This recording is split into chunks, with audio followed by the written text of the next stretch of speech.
Hello friends, good morning to all of you. मैं राजा ठाकुर बिहार से। और प्रीवियस वीडियो जो पार्ट 1 था उसमें हम लोगों ने बात किया था हैकेथॉन के बारे में। तो थोड़ा सा अभी हम उस प्रीवियस वीडियो को मैं थोड़ा सा डिस्क्राइब कर दूंगा कि हैकेथॉन आखिर होता क्या है। तो हैकेथॉन एक इवेंट होता है जिसमें स्पेसिफिक प्रॉब्लम स्टेटमेंट दिए जाते हैं और उस प्रॉब्लम स्टेटमेंट को सॉल्व करने के लिए कुछ इंटरवल ऑफ टाइम दिया जाता है। उस इंटरवल ऑफ टाइम में जो भी टीम बेस्ट सॉल्यूशन दे देती है वो विनर होती है। अब हम बात करते हैं इनिशियल स्टेज में, ये हैकेथॉन का स्टार्टिंग कब से हुआ। तो प्रीवियस वीडियो में आपने देखा होगा कि मोदी जी को जो इंट्रोड्यूस कर रहे हैं मोदी जी अपने भाषण में, तो ये 2017 में स्टार्ट हुआ था। 2017, 2018, 2019 और ये 2020 फोर्थ सेशन है इस हैकेथॉन का, स्मार्ट इंडिया हैकेथॉन का ये फोर्थ सेशन है।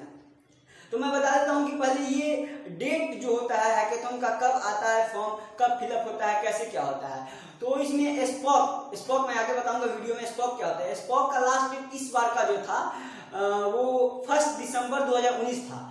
और हैकेथॉन में पार्टिसिपेट करने के लिए जो भी पार्टिसिपेंट होते हैं उनके लिए जो डेट था 25 जनवरी 2020 और वो डेट एक्सटेंड हुआ आफ्टर दैट 10 फरवरी 2020 को हुआ था। अब मैं इसमें बात करता हूँ first of all problem statement के। तो इसमें इस हैकेथॉन में तकरीबन 350 प्रॉब्लम स्टेटमेंट थे, जो प्रॉब्लम स्टेटमेंट मिनिस्ट्री के द्वारा, प्राइवेट कंपनी के द्वारा, इंडस्ट्रीज के द्वारा और एनजीओज के द्वारा दिए गए थे। इसमें इसरो, डीआरडीओ, बहुत सारे प्राइवेट ऑर्गेनाइजेशन, गवर्नमेंट ऑर्गेनाइजेशन सारे कुछ थे। अब उस प्रॉब्लम स्टेटमेंट में दो टाइप के प्रॉब्लम स्टेटमेंट दिए जाते हैं, जैसे कि फर्स्ट में सॉफ्टवेयर प्रॉब्लम स्टेटमेंट होता है, दूसरा हार्डवेयर प्रॉब्लम स्टेटमेंट होता है। अब हम इस प्रॉब्लम स्टेटमेंट को समझते हैं। इसकी स्मार्ट इंडिया हैकेथॉन की इस बार का जो थीम था, किस किस थीम के द्वारा प्रॉब्लम स्टेटमेंट दिया गया था। तो फर्स्ट था हमारा agriculture and rural development, second था health care and biomedical devices, third था स्मार्ट व्हीकल, फोर्थ था स्मार्ट कम्युनिकेशन, फिफ्थ था क्लीन वाटर, सिक्स था वेस्ट मैनेजमेंट एंड सेवेंथ था रोबोटिक्स एंड ड्रोन, एट था सिक्योरिटी एंड सर्विलांस, नाइन्थ था renewable energy और 10th में मिसलेनियस कुछ जो भी प्रॉब्लम स्टेटमेंट थे वो दिए गए थे। अब मैं आप लोगों से बात करता हूं कि एलिजिबिलिटी के बारे में। एलिजिबिलिटी क्राइटेरिया क्या होता है। तो हैकेथॉन में पार्टिसिपेट करने के लिए, that means smart India hackathon में पार्टिसिपेट करने के लिए आपको इंजीनियरिंग का स्टूडेंट होना मस्ट है। इसमें इंटर कॉलेज के स्टूडेंट, चाहे जो भी लोअर लेवल के स्टूडेंट है वो पार्टिसिपेट नहीं कर सकते हैं। ये बिल्कुल पूरा का पूरा इंजीनियरिंग स्टूडेंट के लिए ही है। अब मैं बात करना चाहता हूँ इनिशियल स्टेज से। इनिशियल स्टेज में क्या होता है, पहले आपको आपके कॉलेज में एक स्पोक होता है, it means single point of contact spoke. Spoke मतलब क्या होता है कि स्पॉक आपके कॉलेज का एक पर्सन होता है। वो पर्सन आपके प्रिंसिपल हो सकते हैं, आपके एचओडी हो सकते हैं, आपके कोई फैकल्टी मेंबर हो सकते हैं। तो स्पॉक के पास इस स्मार्ट इंडिया हैकेथॉन के बारे में सारी जानकारी उन्हीं के पास होती है। स्पॉक के पास ही सारी जानकारी अपडेट होती है। तो स्पॉक का रोल क्या होता है स्मार्ट इंडिया हैकेथॉन में? रोल ये होता है कि स्पॉक के द्वारा अपने कॉलेज में इंटरनल हैकेथॉन कराया जाता है और उस इंटरनल हैकेथॉन में जो विनर टीम होते हैं उसको फर्स्ट प्रायोरिटी दिया जाता है कि आप स्मार्ट इंडिया हैकेथॉन में पार्टिसिपेट करें। तो मैक्सिमम 7 टीम को अलाउ किया जाता है। फर्स्ट प्रायोरिटी जो विनर होते हैं उनको दिया जाता है और बाकी जो टीम उसमें पार्टिसिपेट किए होते हैं इंटरनल हैकेथॉन में उनको मौका दिया जाता है। तो टोटल 7 टीम होते हैं और जिसमें 5 सॉफ्टवेयर टीम होते हैं और 2 हार्डवेयर टीम होते हैं।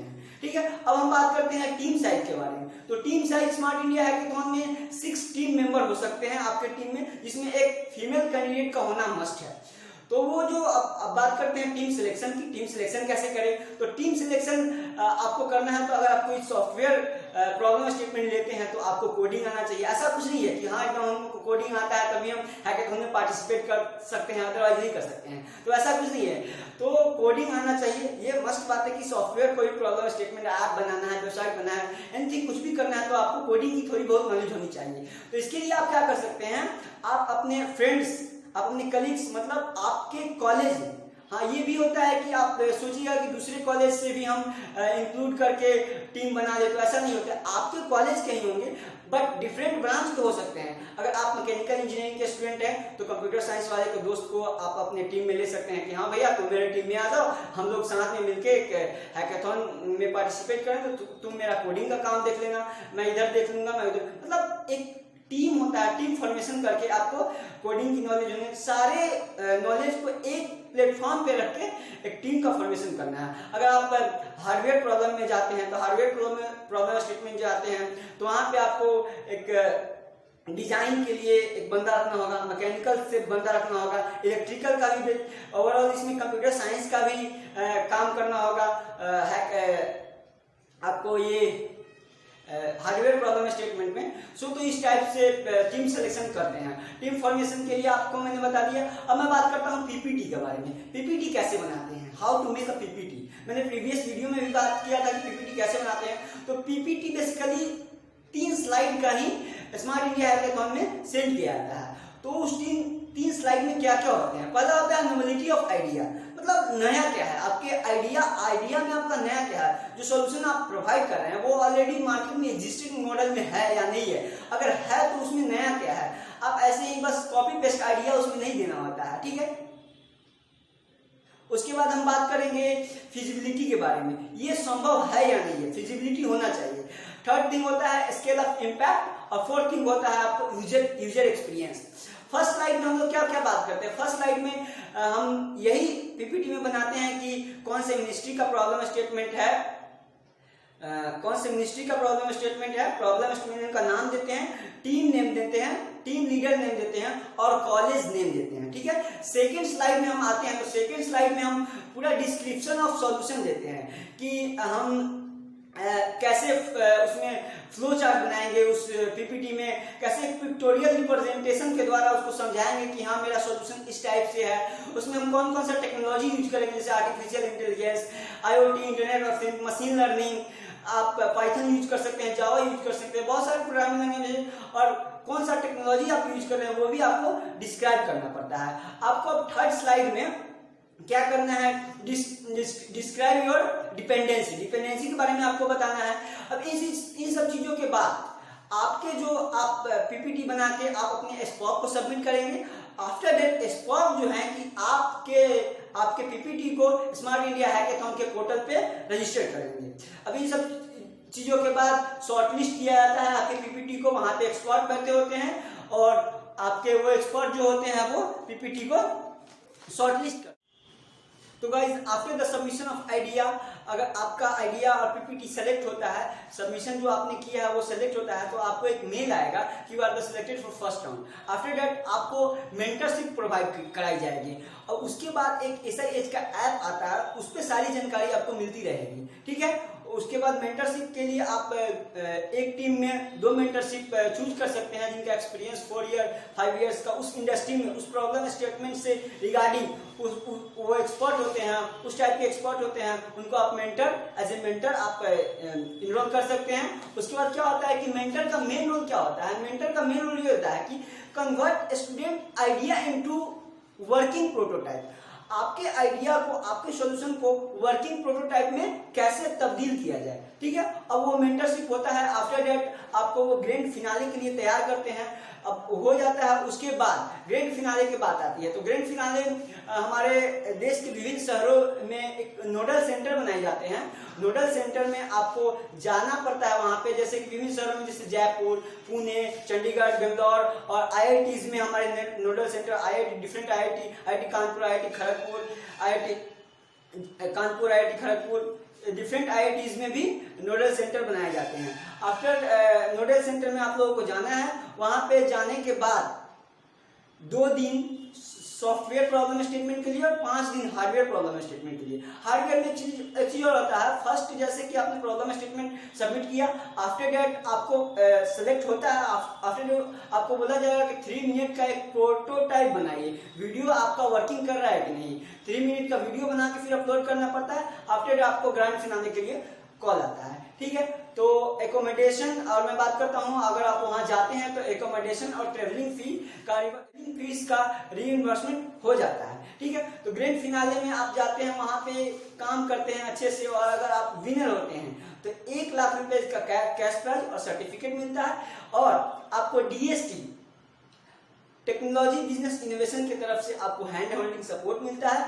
आफ्टर दैट अगर आपका आइडिया, आपका सॉल्यूशन कंपनी को, इंडस्ट्री को अच्छा लगता है तो आपको आपके आइडिया को इम्प्लीमेंट करने की बात करते हैं, और वहां पे इम्प्लीमेंट करने के बाद आपको 50-50 का शेयर मिलता है। 50% कंपनी का होता है, 50% आपका होता है। तो ऐसे पूरा हैकेथॉन का मैंने प्रोसीजर बता दिया। अब मैं बात करना चाहूंगा आप लोगों के बारे में MIT में, सिटी इंस्टीट्यूट ऑफ टेक्नोलॉजी, वहां के हैकेथॉन होते हैं, उसमें प्रॉब्लम स्टेटमेंट किस तरह के होते हैं। तो उसमें प्रॉब्लम स्टेटमेंट ट्रैक वाइज दिए जाते हैं, जैसे ABCDEFG ट्रैक दिए जाते हैं, और उस ट्रैक में आपको एक ट्रैक चूज करना पड़ता है।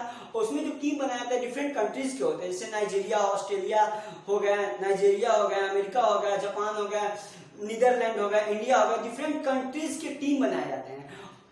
सेलेक्ट करना होता है टीम, और टीम फॉर्मेशन के बाद उसमें क्या होता है कि 3 मिनट का वीडियो उसमें भी देना पड़ता है। उसमें आपका प्रेजेंटेशन, प्रोटोटाइप, एवरीथिंग वो देना पड़ता है। आफ्टर दैट वहां पे सिलेक्शन होता है। जैसे कि recently Covid challenge, MIT Covid challenge भी हुआ था, तो वहां पे बहुत अच्छा वो हुआ था हैकेथॉन। उसके बाद में आपको ध्यान देना होता है हैकेथॉन में पार्टिसिपेट करते के समय। तो जजेस पॉइंट ऑफ व्यू से हम लोग जजेस क्या देखते हैं, जजेस ये देखते हैं कि आपका प्रेजेंटेशन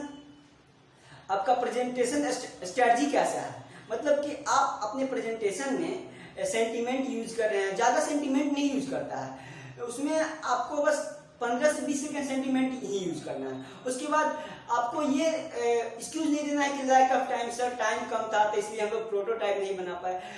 बेसिकली जो जजेज होते हैं वो प्रोटोटाइप पे ज्यादा फोकस करते हैं कि आपने काम क्या किया है, 24 घंटे 48 घंटे का जो समय था उसमें आपने काम क्या किया है वो देखते हैं। आफ्टर दैट वो देखते हैं न्यू इनोवेशन, आपने नया क्या है, आपके सोल्यूशन में नया क्या है। उसके बाद देखते हैं वो स्मार्ट वर्क, स्मार्ट कैसे आप वर्क करते हैं, smart work with confidence and smile. So इसी के साथ हम लोग वीडियो को समाप्त करते हैं, और मैं एक बात बता देता हूं कि अभी रिसेंटली एक हैकेथॉन होने वाला है जिसका नाम है DDH ड्रग डिस्कवरी हैकेथॉन। वो अभी जस्ट ऑर्गेनाइज होने वाला है, ये AICT और MHRD मिनिस्ट्री के द्वारा, इनोवेशन सेल के द्वारा।